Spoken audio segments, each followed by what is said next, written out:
1절부터 8절까지 한번 읽겠습니다. 사울은 그가 죽임 당함을 마땅히 여기더라. 그날에 예루살렘에 있는 교회에 큰 박해가 있어 사도 외에는 다 유대와 사마리아 모든 땅으로 흩어지니라. 경건한 사람들이 스데반을 장사하고 위하여 크게 울더라. 사울이 교회를 잔멸할세 각 집에 들어가 남녀를 끌어다가 옥에 넘기니라. 그 흩어진 사람들이 두루 다니며 복음의 말씀을 전할세 빌립이 사마리아 성에 내려가 그리스도를 백성에게 전파하니 무리가 빌립의 말도 듣고 행하는 표적도 보고 한 마음으로 그가 하는 말을 따르더라. 많은 사람들에게 붙었던 더러운 귀신들이 크게 소리를 지르며 나가고 또 많은 중풍병자와 못 걷는 사람이 나으니 그 성에 큰 기쁨이 있더라. 아멘. 그래서 우리 지방에 큰 기쁨 교회가 있어요. 이름이 큰 기쁨 교회. 원래 그 교회 목사님이 이 지구촌에 오게 돼 있었어요. 근데 하나님이 저를 보내셨어요. 뜻이 계셔서 그런 줄 알고 오늘도 주님의 그 뜻에 합당한 열매를 맺기 원합니다. 스데반 집사님의 순교를 계기로 그날부터 예루살렘 교회에는 드디어 핍박이 시작되었습니다. 핍박하니까 살기 위해서 어떻게 도망가야지. 그래서 이 핍박으로 예루살렘 교회는 사방으로 흩어지기 시작합니다. 이 같은 역사로 주의 복음이 이제 예루살렘과 유대와 사마리아와 땅끝까지 번지는 역사가 일어나게 된 것입니다. 사랑하는 성도님들, 사단은 언제나 교회를 핍박합니다. 지금도 마찬가지입니다. 그러나 교회를 주관하시는 분은 예수 그리스도이십니다. 목사가 아니에요. 여러분이 아니에요. 우리는 하나님이 주관하시는 교회의 지체들이에요. 이 교회를 주관하시는 주님은 그래서 우리 지구촌 성결교회도 이끌고 가시는 것입니다. 주의 복음을 사방으로 왕성하게 퍼지게 하는 것이 교회의 사명입니다. 교회 영혼 구원의 사명. 유대인들은 스데반 집사님을 죽였어요. 성공리에 죽였어요. 쾌제를 불렀어요. 야, 잘됐다. 이 기회에 교회를 박멸하자. 결의를 하게 됩니다. 그들이 이 같은 결의를 하게 된 이유가 있어요. 그거는 예수의 부활을 증거하는 집단, 기독교라는 집단이 정말 자기 자신들의 지위와 명예를 기득권에 큰 손상을 주기 때문에, 위협이 되기 때문에 그들은 그때까지 율법이 그들의 생존의 절대적인 조건으로 믿고 있었기 때문에 율법에 도전하는 어떤 세력도 용납할 수가 없었던 것입니다. 만약에 이 예수 믿는 사람들이 전하는 복음으로 예수를 믿음으로 의로워지고 구원을 얻을 수 있다는 기독교의 복음이 만약에 번지면 그야말로 자기들의 설당이 없어지게 되는 거예요. 밥그릇 싸움이에요. 헤게모니 싸움이에요. 지금 모든 게 다 그렇습니다. 주도권 싸움이에요. 주도권 싸움. 정치도 그렇고 다 먹고 사는 것도 그렇고. 그리고 이 예수교가 날이 갈수록 연병처럼 번지는 거예요. 우리 코로나 여러분 얼마나 번졌어요. 지구상에 이런 경우가 없었어요. 팬데믹이라고 그러죠. 그래서 전 세계적으로 주님의 사인이거든요. 이렇게 전염병처럼 예수교가 날이 갈수록 번지기 때문에 이 기득권층에서는 큰 두려움이 있는 거죠. 야, 저 예수의 부활을 전하는 복음에는 이상한 힘이 있어. 예루살렘 안에 자꾸 번져가. 많은 백성들이 예수를 믿게 되는 일에 이 기득권자들이 불안을 감출 수가 없었습니다. 아니, 베드로 목사님이 한 번 설교하는데 하루에 3,000명이 회개하고 예수를 메시아로 영접하고, 야, 자신들이 보기에는 도저히 이 연병 같은 예수교를 막을 도리가 없고 제지할 수가 없었던 것입니다. 예루살렘 교회가 핍박을 받은 일은 많은 성도들이 온 유대와 사마리아와 땅 끝으로 흩어지는 결과를 가져오게 되었습니다. 그 당시 여러분이 초대교회 사람이에요. 아, 하나님, 왜 이 기독교가 핍박받아야 됩니까? 하나님의 뜻을 모르지요. 그러나 하나님의 뜻은 그것을 통해서 흩어지게 하셔서 복음이 온 세계에 퍼지게 하는 하나님의 뜻이 계셨던 것입니다. 그날의 예루살렘에 있는 교회에 큰 박해가 있어 사도 외에는 다 유대와 사마리아 모든 땅으로 흩어지니라. 로마의 황제가 안 되겠다, 막 잡아 죽이는 거예요. 아직까지 예루살렘 교회는 그렇게 부흥했지만 자기 교회 부흥과 확장에만 힘썼습니다. 복음을 널리 전하는 것에 대해서는 관심을 갖지 못했습니다. 선교적인 일에 관심을 갖지 못했습니다. 그런 것이 스데반 집사님의 순교를 계기로 해서 교회의 박해가 이루어지고, 그 교회의 박해가 오히려 하나님께서 이 예루살렘 교회를 흩으신 것이 오히려 복음 전파를 하게 하는 동력이 되었다. 각 곳으로 흩어진 교인들은 그럼 뭐 했습니까? 그들은 복음을 전했다고 했어요. 흩어져서 도망다녀서 숨어 있는 게 아니라 그 흩어진 사람들이 두루 다니며 복음의 말씀을 전했다. 다른 거 하지 않았다. 핍박이 심했고 박해가 크게 작용했지만 그들은 두루 다니며 복음의 말씀을 전한 것입니다. 이처럼 흩어짐으로 유대와 예루살렘에 있잖아요. 예루살렘과 유대와 사마리아 복음이 전파돼요. 사마리아는 어디냐? 제가 화살표 중간에 화살표한 그 부분. 그 밑에가 예루살렘. 그 밑에가 유다.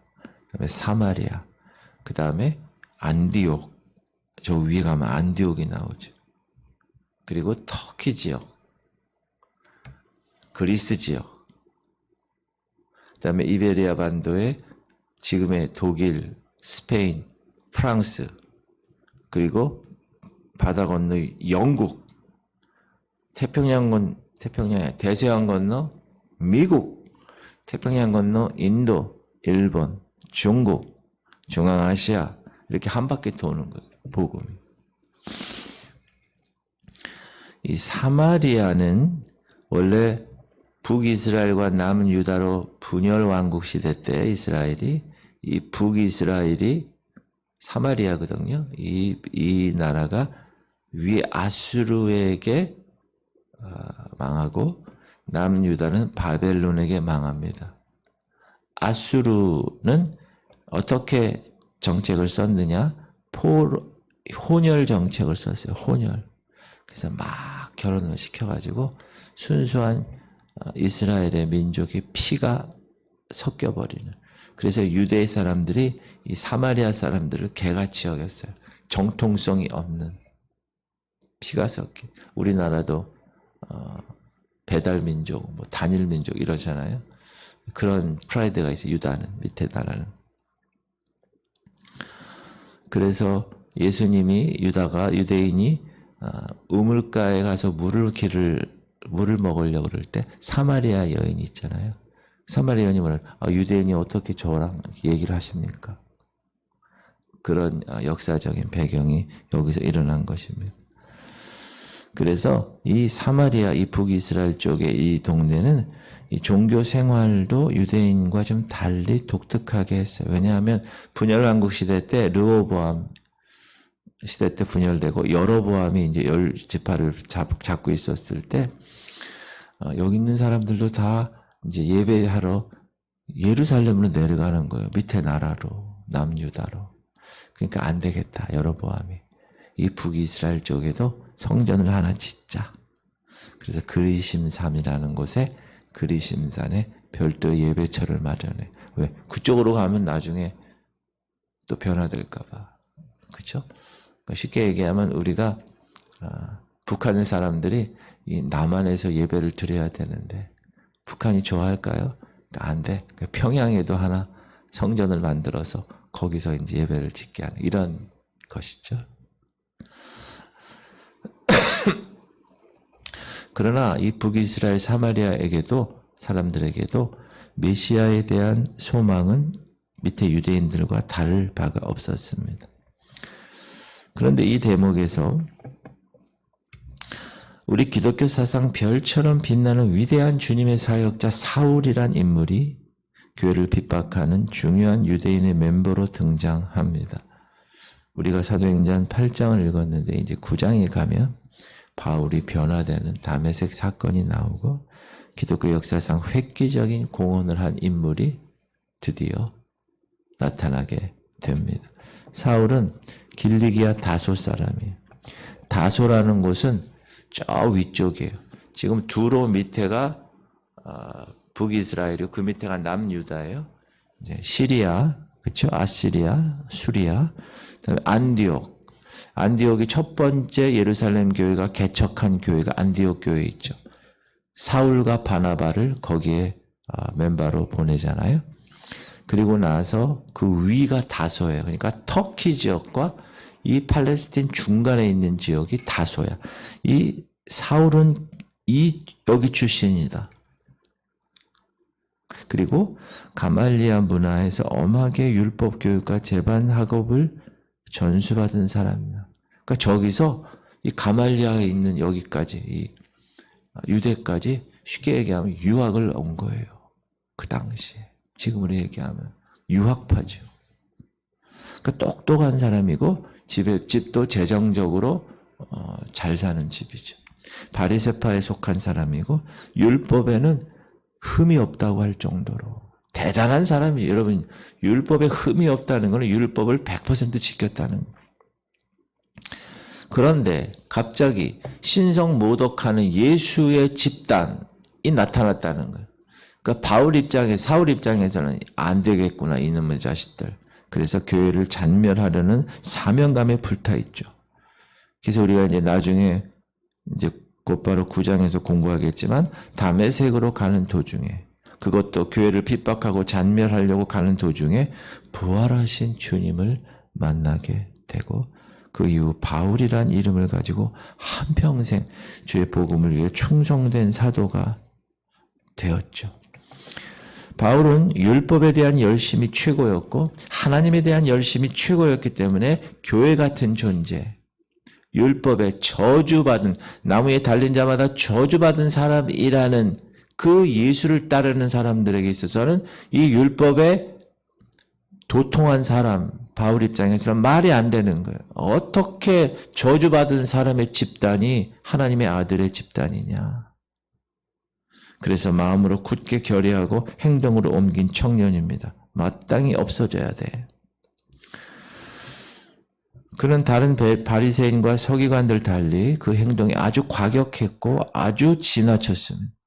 그러나 예수를 알지 못한 상태에서 하나님만을 사랑하는 순수한 마음에서 이 일을 했고 이 일에 적극적으로 가담했기 때문에 나중에 바울이 지난 일을 생각하면서 이렇게 얘기합니다. 내가 전에는 비방자요, 박해자요, 폭행자였으나 도리어 긍휼을 입은 것은 내가 믿지 아니할 때에 알지 못하고 행하였습니다. 알지 못하고. 그래서 여러분 예수님이 그런 너무나 아주 강한 과격한 그런 존재여서 예수님이 직접 만나 주신 거예요. 안 되겠다 이놈. 내가 직접 만나지 않고는 얘가 변할 수가 없구나. 그러면서 이야기하죠. 너는 내가 택한 이방인을 위하여 내가 택한 그릇이다. My instrument, 내 도구다 이거예요. 그렇게 하나님이 말씀하시죠. 사울의 등장을 이처럼 보여주는 것은 그가 어떻게 회심했는가에 대한 사실을 보여주시고 특별히 하나님의 예정과 선택이 사람의 뜻에 있는 게 아니라 부르시는 하나님의 뜻에 있음을 보여주시기 위함입니다. 바울이 복음을 핍박하는 자라도 그 가운데는 이미 하나님의 일꾼으로 예정된 하나님의 백성이었다. 그러므로 여러분 꼭 기억하세요. 여러분이 지금 전도 대상자를 놓고 하루에 10분 이상 기도하십니까? 여러분의 전도 대상자 중에 바울 같은 위대한 사람이 있을 수 있다는 거예요. 그럼 여러분은 바울 같은 위대한 사람을 전도한 사람이에요. 대단한 거예요. 몰라요. 하나님의 예정과 선택은 우리가 몰라. 그러므로 우리가 우리의 영역에서 할 것은 최선을 다하는 거예요. 그렇죠?